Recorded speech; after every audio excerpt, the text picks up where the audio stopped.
Le ministre des Sports du gouvernement béninois, Oswald Omeki, aurait démissionné. L'information a été annoncée par plusieurs organes de la presse béninoise. Pour le moment, les détails sur les raisons de ce départ volontaire ne sont pas encore connus. Selon ces médias, c'est le chef de l'État Patrice Talon lui-même qui a reçu sa démission dans la matinée du vendredi 6 octobre 2023. D'après les mêmes sources, c'est le ministère de l'Énergie, de l'Eau et des Mines, Seydou Adambi, qui assure son intérim pour le moment.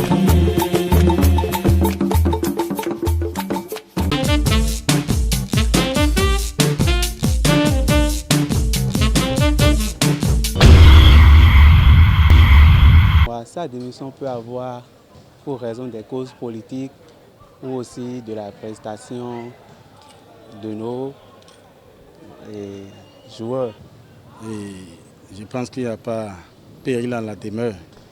C'est un citoyen béninois, c'est un responsable de la République qui, pour des raisons qui lui semblent propices, a lâché prise, a voulu se décharger pour certainement convenance personnelle. Admettons, le monsieur Omeki a beaucoup fait pour la République en matière de sport.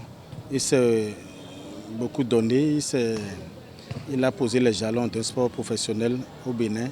Il a fait ce qu'il a pu et on ne peut que l'encourager, le remercier.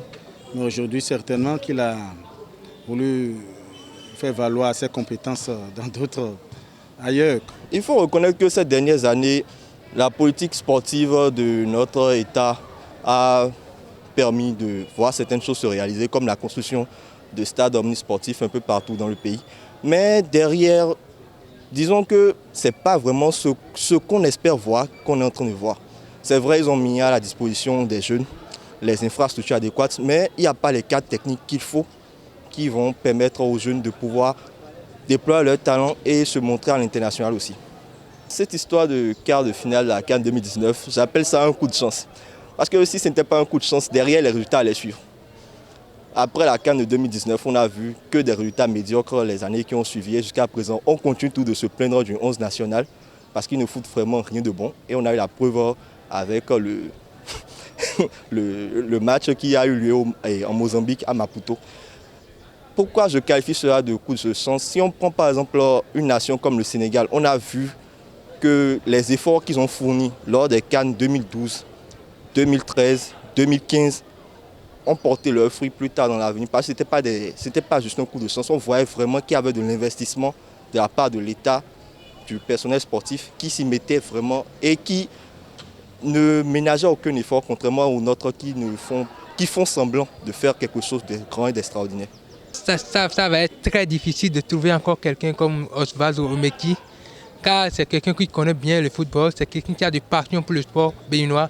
Il a toujours rêvé d'amener le Bénin au sommet du sport. Prenons par exemple dans le domaine du football.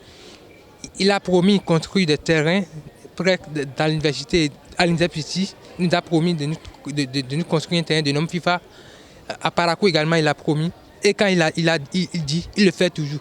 Et normalement, d'après ce qu'il nous a dit, dans le mois de décembre, c'est-à-dire dans 2 mois, les constructions des terrains doivent normalement commencer.